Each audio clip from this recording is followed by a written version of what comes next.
جو نبی تیر کی نوک کسی مسلمان کو لگ جائے اتنا بھی گوارا نہیں کر رہے ہیں، وہ نبی یہ کیسے گوارا کریں گے کہ کوئی مسلمان کسی مسلمان کو قتل کر دے؟ کوئی مسلمان اپنی بندوق یا پسٹل یا AK-47 یا تمنچا نکال کر اس کی گولی سے کسی دوسرے مسلمان کو قتل کر دے۔ آپ اندازہ لگائیے، جو نبی تیر کی نوک چبھ جائے کسی کو اتنا بھی برداشت نہیں کر رہے ہیں کہ کسی مسلمان کو تیر کی نوک چبھے، وہ نبی کیسے برداشت کریں گے کہ کوئی مسلمان کسی مسلمان کی گردن اڑا دے؟ اسی لیے فرمایا نہیں، قیامت کے دن یجیء القاتل یجیء المقتول، مقتول اس حال میں لایا جائے گا جس کو قتل کیا گیا ہوگا۔ ایک قاتل نے کسی آدمی کو مارا، مقتول کو مارا، اس مقتول کو قیامت کے دن وہ مقتول قاتل کا سر پکڑ کر لائے گا، اس کو کھینچتا ہوا لائے گا۔ جو مارا گیا دنیا میں وہ اس قاتل کو جس نے اس کو مارا تھا دنیا میں، اس کا سر پکڑ کر لائے گا اور اس کو کھینچتے ہوئے لا کر اللہ کے سامنے کھڑا کر دے گا اور کہے گا اللہ یہ میرا قاتل ہے، اس سے پوچھ کہ اس نے مجھے کیوں قتل کیا تھا؟ لما قتلنی فصل لما قتلنی، اے اللہ ھذا القاتل فصل لما قتلنی، اے اللہ یہ میرا قاتل ہے، اس نے دنیا میں مجھے مارا تھا، میں اس کو کھینچ کر تیرے پاس لے آیا، اے اللہ اس سے پوچھ کہ اس نے دنیا میں مجھے کیوں مارا تھا، اللہ اس سے پوچھ کہ اس نے دنیا میں مجھے کیوں قتل کیا تھا، مجھے تو کوئی وجہ معلوم نہیں پڑ رہی ہے، اس نے مجھے مارا تو کیوں مارا یہ آج تک ہمیں پتہ نہیں چل سکا، اس نے مجھے مارا ہی نہیں تھا بلکہ میری بیوی کو بیوہ کیا تھا، میرے بچوں کو اس نے مجھے مار کر یتیم کر دیا تھا، اے اللہ اس سے پوچھ کہ اس نے مجھے دنیا میں کیوں مارا تھا، اس نے کیوں قتل کیا تھا۔ مقتول قاتل کو کھینچ کے لائے گا۔ بہت آسان ہے کسی کو مار دینا، بہت آسان ہے کسی کی گردن اڑا دینا، بہت آسان ہے کسی کو بندوق کی گولی مار دینا۔ اللہ کے نبی صلی اللہ علیہ وسلم فرماتے ہیں قسم اس رب کی عزت و جلال کی، اگر ایک مسلمان کے قتل میں ساری زمین والے اور سارے آسمان والے شامل ہو جائیں، اشترکوا فی دم مسلم، ایک مسلمان کے قتل کرنے میں آسمان کے سارے فرشتے مل جائیں اور دنیا کے ساری انسانیت مل جائے، آدم کی ساری اولاد یعنی پوری دنیا مل کر ایک مومن کو قتل کر دے، ایک مسلمان کو قتل کر دے، تو قیامت کے دن اس ایک مسلمان کو قتل کرنے والے سارے فرشتوں کو اور پوری دنیا کے انسانوں کو اللہ رب العالمین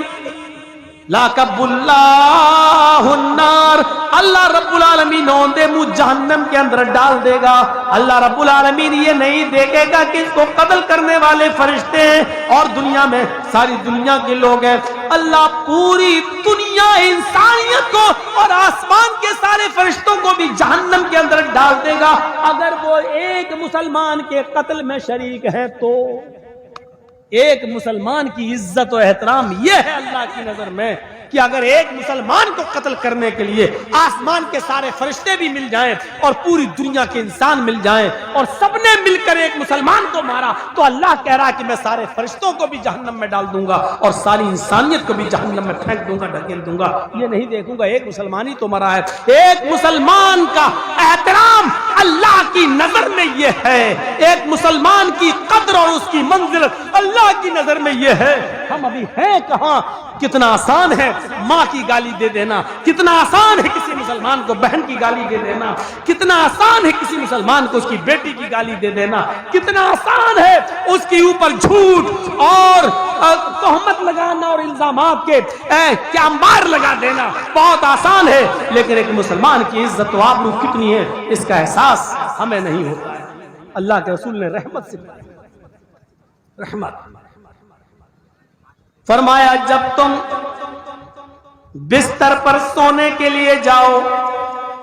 جب تم بستر پر سونے کے لیے جاؤ تم اپنے بستر پہ سونے کے لیے جاؤ، وقفی مصباحک، ابو داؤد اور سنن نسائی کے الفاظ ہیں، تو اپنے گھر کی بتی چراغ کو بجھا دیا کرو۔ جو لوگ لائٹ جلا کے سوتے ہیں، سن لو اللہ کے رسول نے ادھر بھی حدیث رہنمائی فرما دی ہے، وقفی مصباحک، جب تم بستر پہ سونے جاؤ تو تم چراغ بجھا دیا کرو۔ اللہ کے رسول کے زمانے میں ایک ایسا ہوا کہ پہلے کچے مکان ہوا کرتے تھے، جھاڑ پھوس کے بھی مکان ہوا کرتے تھے، تو ایک صحابی کے گھر میں چراغ جل رہا تھا، ایک چوہیا آئی، چوہیا، اور اس نے چراغ کی بتی کو کھینچ لیا اپنے دانتوں سے، اور کھینچتی ہوئی لے گئی اور گھر کے کونے میں اس نے ڈال دیا۔ اس نے آگ پکڑ لی اور پورا گھر جل گیا، اور اس صحابی کے بیوی اور بچے بھی اس آگ میں جل گئے۔ اللہ کے نبی کو جب اس کی اطلاع ملی تو آپ نے حکم نافذ فرمایا کہ جب تم بستر پہ سونے جایا کرو، وقفی مصباحک، تو اپنی مصباح کو، اپنے چراغ کو بجھا دیا کرو۔ اس زمانے میں چراغ تھے، اس لیے چراغ، آج کے زمانے میں ترقی کر کے لائٹ آ گئی، بلب، تو بلب کو بھی وہی حکم نافذ ہوگا، یعنی لائٹ بجھا کر سونا چاہیے۔ ہمارے نبی اتنے مہربان ہیں، اتنے رؤوف الرحیم ہیں کہ ہمارے نبی کی رحمت یہ بھی گوارا نہیں کرتی کہ کوئی مسلمان جب اپنے گھر میں لائٹ جلا کے سوئے اور رات میں وولٹیج ہائی ہو جائے اور شارٹ ہو جائے بلب، بتی، کمکما لائٹ شارٹ ہو جائے اور اس سے کوئی چنگاری نکلے اور گھر میں کسی کپڑے پر گرے اور کپڑے سے پورے گھر میں آگ لگ جائے، اس لیے حکم دے رہے ہیں کہ جب بھی تم بستر پہ سونے جاؤ تو چراغ بجھا دیا کرو، لائٹ بجھا دیا کرو۔ یہ ہے جناب محمد رسول اللہ صلی اللہ علیہ وسلم کی رحمت۔ آپ کی رحمت کو یہ بھی گوارا نہیں کہ کوئی مسلمان لائٹ جلائے اور دھوکے سے وہ شارٹ ہو جائے، شارٹ کر جائے اور پھر اس سے آگ لگ جائے اور کوئی مسلمان جل کر مر جائے۔ یہ میرے نبی کی رحمت ہے جو آپ لائٹ بجھا کر سونے کا حکم دے رہے ہیں۔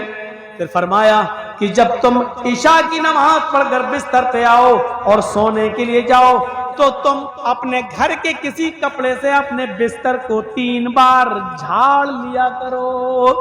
اور اگر گھر میں تمہیں کوئی کپڑا نہ ملے، بستر کو جھاڑنے کے لیے کوئی کپڑا نہ ملے، تو اپنے ہی تہبند کا، اپنی لنگی کا ایک کونا لے کر جس بستر پہ تم سوتے ہو اس کو 3 بار جھاڑ لیا کرو۔ دیواروں پہ اکثر چھپکلیاں چڑھتی ہیں، خطرناک جانور بھی کبھی کبھی گھر میں آ جاتے ہیں۔ عشاء کی نماز کا وقت بڑا عجیب ہوتا ہے، آدمی نماز پڑھ کے آیا،